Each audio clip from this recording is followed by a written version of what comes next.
Party planning done, costumes done, पर lunch is pending. बहुत काम है बेटा, बाद में खाऊंगी। काम तो होता रहेगा, पहले आप लंच करेंगी। बाद में खाऊंगी ना बेटा। आप अभी लंच कर रही हो कि मैं आपकी डायरी फाड़ के फेंक दूं? ओके ओके ओके, खाती हूँ बेटा। मैं भी आपके लिए लंच लेकर आती।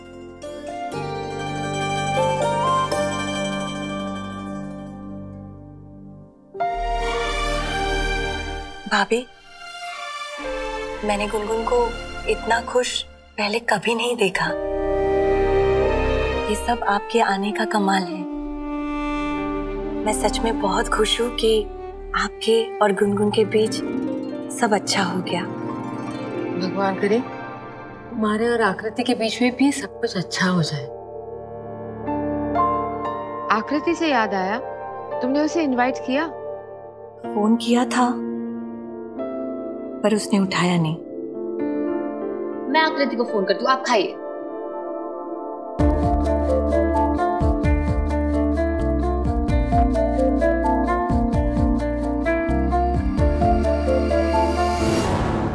काट दिया। मैं समझ सकती हूँ कि आकृति उसकी माँ से नाराज है, लेकिन तुमसे किस बात का बदला ले रही है? वो ऐसी ही है मॉम। मुझे उसका नंबर दो।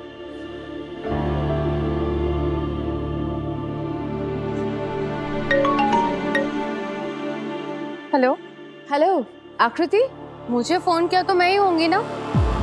आकृति, मैं डॉक्टर माया भटनागर बोल रही हूँ, गुनगुन की माँ, तुम्हारी मामी। आप ऐसे क्यों बात कर रहे हैं कि मुझसे पहली बार बात कर रही हो? गॉड, ये लड़की इतनी डफर क्यों है? बिल्कुल अपनी माँ पे गई है। आकृति बेटा प्लीज फोन मत काटना। मैं जानती हूँ कि तुम गुनगुन और तुम्हारी मॉम से नाराज हो। ओह, तो आप नाटक कर रही हो। वो लोग पास में है क्या? लेकिन मैंने किसी और चीज के लिए तुम्हें फोन किया था। आई नो, इनवाइट करने के लिए फोन किया है, राइट? अनुभव ने कहा था कि आप पार्टी थ्रो कर रही है। आकृति बेटा मेरी पूरी बात तो सुनो please. Please don't shout at me.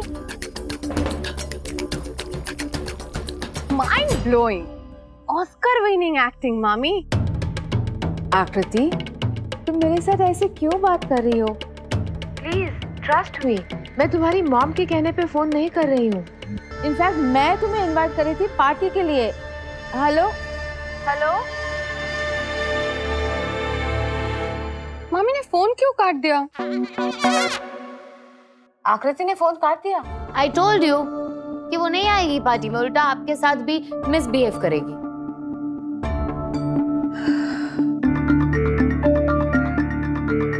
मेरी बेटी मुझसे इतनी नाराज है कि मुझसे जुड़े हर इंसान पे वो गुस्सा निकालती है। पहले भैया के साथ बदतमीजी की और गुनगुन को तो उसने थप्पड़ तक मार दिया। What? आकृति ने गुनगुन को थप्पड़ मारा? हाँ, पर आप बुरा मत मानिए। उस दिन उसे फीवर था जो शायद उसके सर पे चढ़ गया था। पर अगर उसने मुझे थप्पड़ मारा तो मैंने भी उसको गाली दी। मैंने भी उसको कहा ना, रबर की चिपकली। तुम्हें पता है आकृति कहाँ रहती है? हाँ पता है, पर हम लोग उसे पर्सनली इनवाइट करने जाएंगे। What?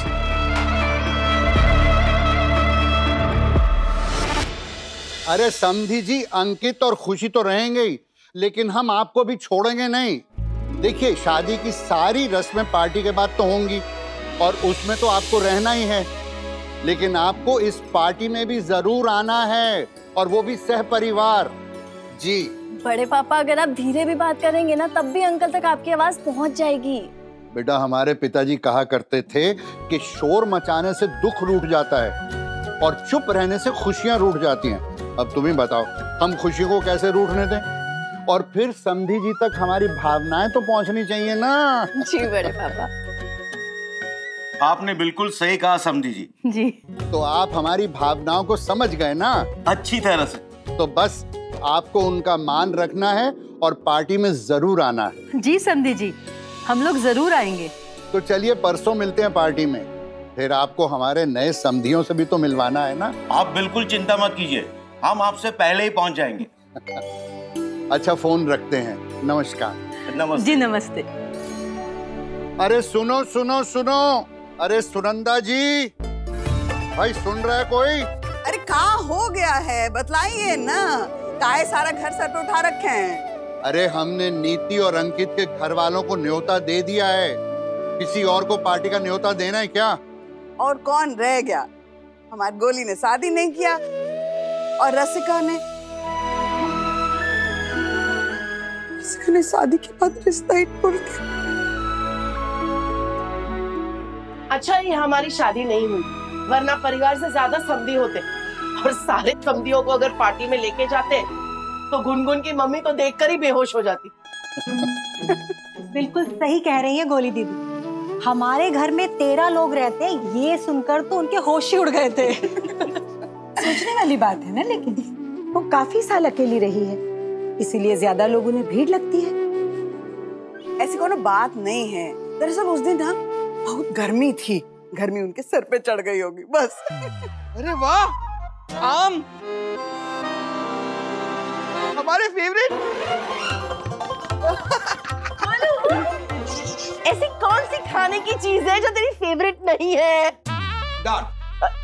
तो डांट खाने वाले काम क्यों करता है? दीदी प्लीज आम खाने दीजिए ना, हमारे फेवरेट है। अरे गोलू, ये 2-3 आम के टुकड़ों से तेरा क्या होगा, पूरी प्लेट उठा ले। आप लोग क्या खाओगे? तुझे खाता देख के हमारा पेट वैसे ही भर जाता। पापा, सबसे याद आया कि पार्टी में सभी समधियों को बुलाना ठीक रहेगा। हम भी वही सोच रहे थे, फिर हमें लगा कि अगर नहीं लेके गए तो या तो हमारे होने वाले समधी बुरा मान जाएंगे, या जो हो चुके हैं समधी वो बुरा मान जाएंगे। कभी हमारे बुरा मानने वाली बात भी सोच लिया करो।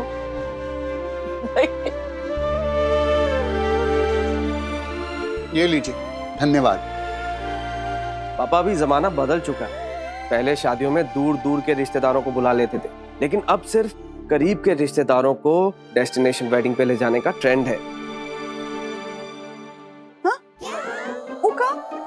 मम्मी जी, डेस्टिनेशन वेडिंग में शहर से बाहर जाकर या देश से बाहर जाकर एक अच्छी सी जगह पर शादी करते हैं, और शादी में गिनती के 10 से 12 लोग ही होते हैं।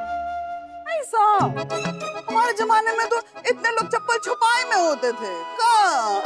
सच में दीदी, भाभी,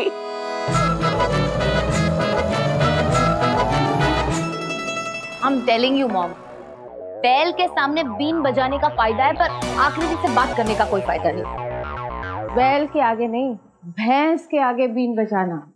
हाँ whatever, जेंडर डिफरेंट पर फैमिली तो सेम है ना। एक्सक्यूज मी, आकृति मैम कहाँ मिलेगी? आकृति मैडम अनुभव सर के केबिन में है।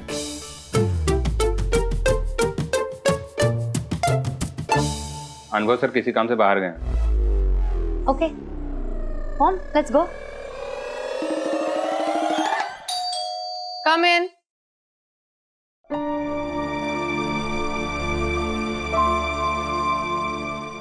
हाय, कोई तुमसे मिलने आया है। उसे तुम लेके आई हो तो नॉट इंटरेस्टेड, लेकिन उसे तुमसे मिलने में इंटरेस्ट है।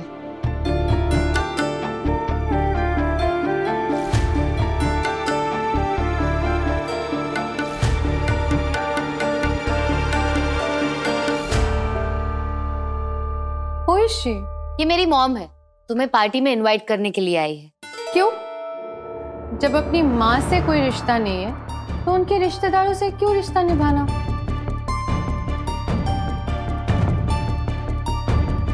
खून के रिश्ते ऐसे नहीं टूटते।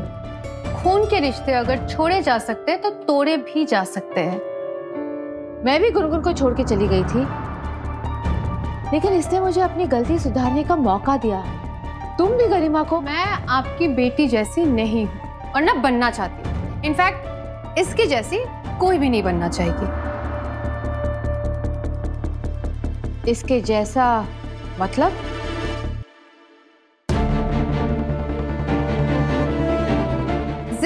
बदतमीज, irresponsible, party animal and a loser. Just shut up.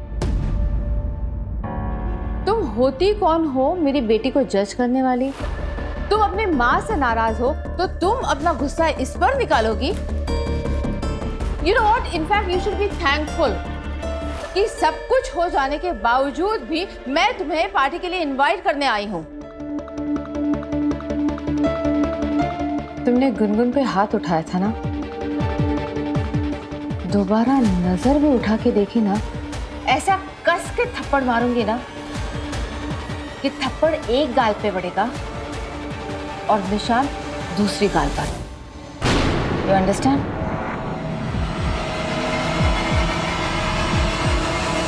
Gungun studies में वीक है, इसका मतलब ये नहीं है कि वो अनडिजर्विंग है। मेरी गुनगुन अच्छी स्टूडेंट हो या ना हो, लेकिन वो एक अच्छी इंसान जरूर है। And she deserves the best, like अनुभव। आप मुझे पार्टी के लिए इनवाइट करने आई हैं या मुझे डांटने आई हैं? बच्चों को समझाने के लिए ना कभी कभी डांटना पड़ता है। आफ्टर ऑल मैं एक माँ हूँ। I know how it feels जब बेटी अपनी माँ का फोन नहीं उठाए, उससे बात नहीं करे। जैसे सालों से मैं गुनगुन के लिए तरस रही हूँ, तुम्हारी माँ भी तुम्हारे लिए तरस रही है। क्या एक माँ को अपनी बेटी से बात करने का हक भी नहीं है? तुम गरिमा से नाराज हो, लेकिन कम से कम ये तो पूछो कि वो तुम्हें छोड़कर क्यों चली गई। हो सकता है उसकी कोई मजबूरी हो, और अगर गरिमा की गलती भी है तो क्या तुमने कभी गलती नहीं की? बच्चों को गलती करने का हक है, तो फिर पेरेंट्स को क्यों नहीं है? पेरेंट्स बच्चों की गलतियां माफ कर सकते हैं, तो फिर बच्चे पेरेंट्स की गलतियां क्यों नहीं माफ कर सकते? कोई भी माँ अपने बच्चे से दूर रहकर खुश नहीं रह सकती, चाहे वो जितनी भी स्ट्रांग हो। मैंने अपनी गुनगुन के बिना इतने साल कैसे गुजारे कि मैं ही जानती हूँ।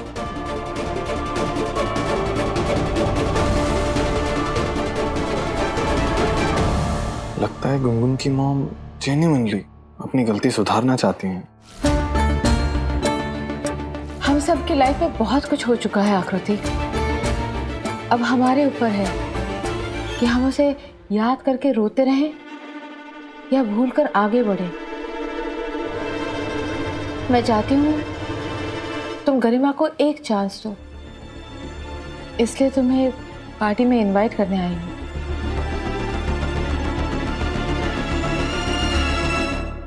अब आप इतना इंसिस्ट कर रहे हैं तो मैं पार्टी में जरूर आऊंगी। Really? वो ये सुनकर कितनी खुश होगी। Oh my God! Thank you आकृति।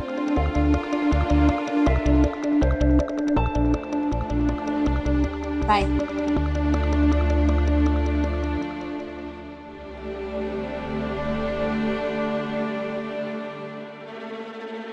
तुम ठीक हो?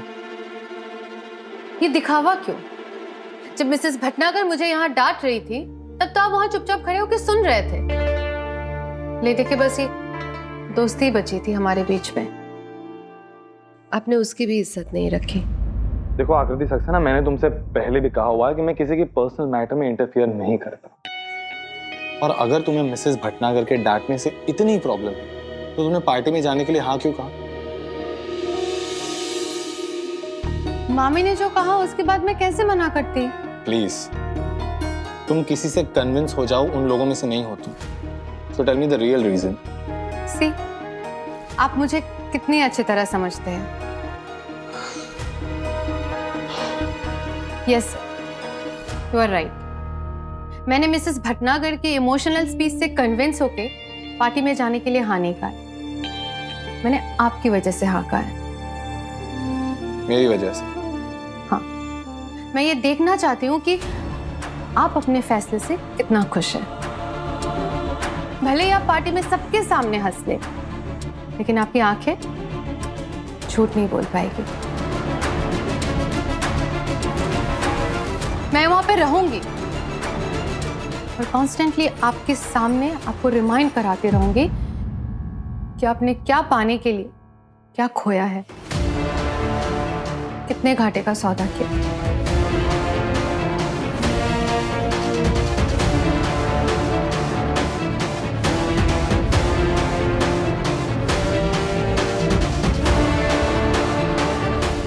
ये लो।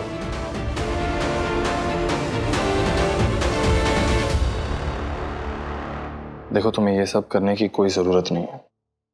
मेरी और गुनगुन की शादी का डिसीजन दोनों फैमिलीज का है और मैं अपनी फैमिली के अगेंस्ट नहीं जाऊंगा कभी भी। लेकिन मैं हार नहीं मानूंगी।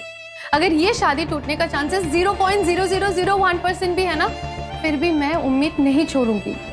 मैं कोशिश करती रहूंगी कि आपका डिसीजन कभी चेंज हो जाए और इसीलिए मैं ये पार्टी में जाऊंगी। और तुम्हारी हेल्थ का क्या? तुम्हें लगता है कि तुम ये पार्टी अटेंड कर पाओगी? पार्टी 2 दिन बाद है, तब तक ठीक हो जाऊंगी। फाइन। लेकिन एक बात ध्यान रखना,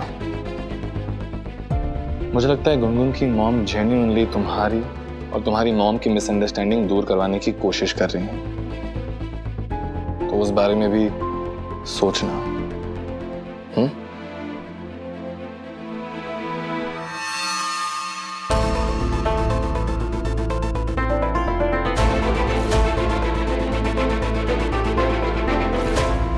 पर मुझे ये समझ नहीं आया कि सर इतनी जल्दी उस लेडी पे कैसे भरोसा कर सकते हैं, जबकि मैं माया भटनागर से एक ही बार मिलकर समझ गई थी कि वो लेडी भरोसे के लायक नहीं है।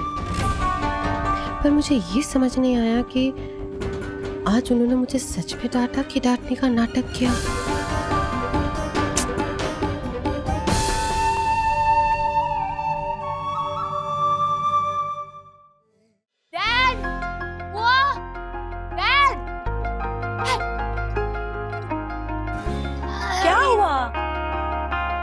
एक फिंगर चूज कीजिए।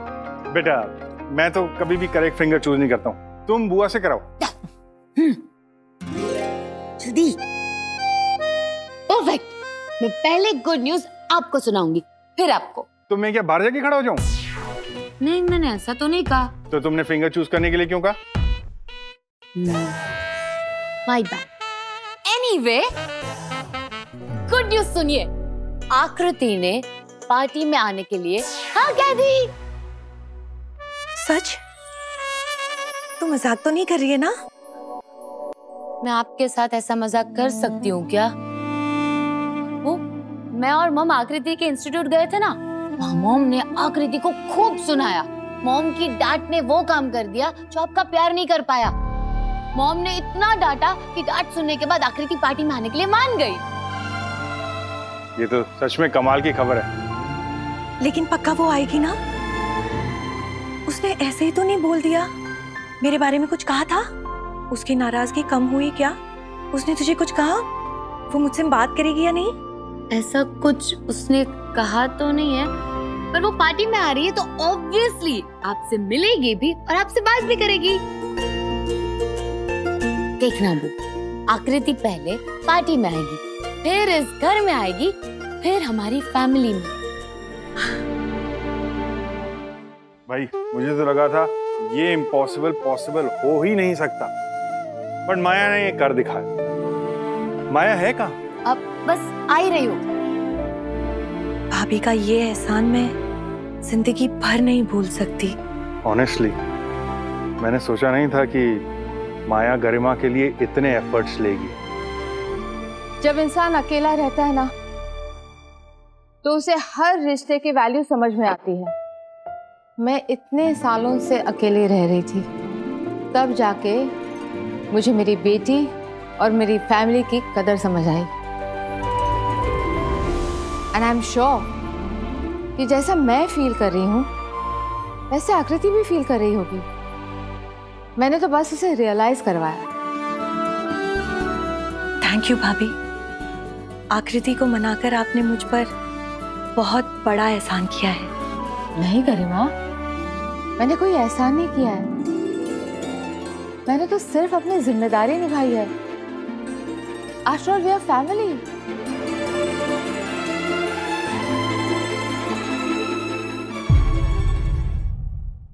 कभी कभी इत्तेफाक से। स्टार प्लस के ऐसे ही और बेहतरीन लम्हे देखने के लिए सब्सक्राइब करें हमारे YouTube चैनल को।